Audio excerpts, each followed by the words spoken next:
நல்ல ஒரு ஆரோக்கியமான முறையில் ஒரு சிக்கன் எப்படி பண்ணலாங்கிறத காமிச்சிருக்கிறேங்க.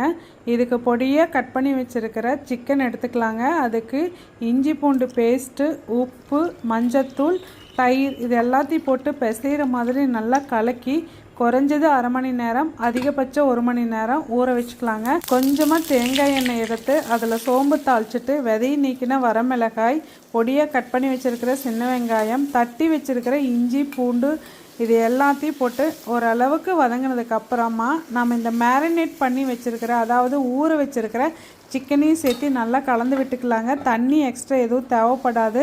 இது நல்லா கலக்கி விட்டு அந்த சிக்கன் பீசஸ் எல்லாத்தோட கலரும் மாறினதுக்கப்புறமா ஒரு மீடியம் ஃப்ளேமில் போட்டு நல்லா மூடி வச்சு வேக வச்சு அந்த தண்ணியெல்லாம் வற்றுனதுக்கப்புறம் எடுத்தோன்னா சூப்பரான சிக்கன் ரெடி.